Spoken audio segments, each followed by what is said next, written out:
Hello, அஸ்ஸலாமு அலைக்கும். இன்றைக்கி காலை நாஸ்டாமா பார்த்துக்கோங்க. எப்படி நல்ல பூ போல் இட்லி, நல்ல பரிசாக இருக்குது. ஒரு ஆளுக்கு 2க்கு மேலே திங்கலை, அதனால் அந்த 2 கிண்ணியில் சட்னி ஊற்றிட்டேன். அதுக்கு மேலே திங்கலை. இது எனக்கு டீ, காலை டீ.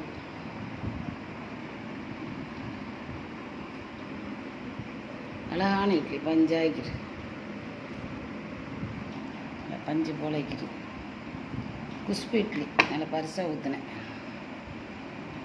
2 கிண்ணியில் சட்னி. இந்த சட்னி எப்படி அரைச்சேன்டா, கடுகு, உளுந்து, வத்தல் போட்டு தாளித்தேன். அதுக்கப்புறம் தேங்காய், பொரிகடலை, பால், பசும்பால், அப்படி தான் நல்லா ஒயிட்டாக்கி பச்சை மிளகாய், சீரகம், புளி போட்டு அரைச்சேன். சரவண் பவன் சட்னியை போல வைக்கும். தண்ணி ஊற்றி அரைச்சா கொஞ்சம் விட தண்ணி டாக்கில் வைக்கும். இது ரொம்ப டாப்பாக்கி இப்படி அரைங்க. திங்கும்போது டேஸ்ட்டாக வைக்கும். அரைச்சி திங்கும்போது பத்துல் கம்மாட ஞாபகம் வரும் சொன்னாலேன்ட்டு. உங்களுக்கு தெரியும், தெரியாதவளுக்கு அந்த ஞாபகம் வரும். இது நல்லா பரிசாகிட்டுனா அதுக்கு 2 தான் திங்க முடியுமா? லைக் பண்ணுங்கள், ஷேர் பண்ணுங்கள். இப்போ நல்ல பசி உள்ளவோ நல்லா திங்கிறவளா இருந்தால் 4 அடிச்சு விட்ருவோம். லைக் பண்ணுங்கள், ஷேர் பண்ணுங்கள், சப்ஸ்கிரைப் பண்ணுங்கள். டீயும் பாருங்கள்.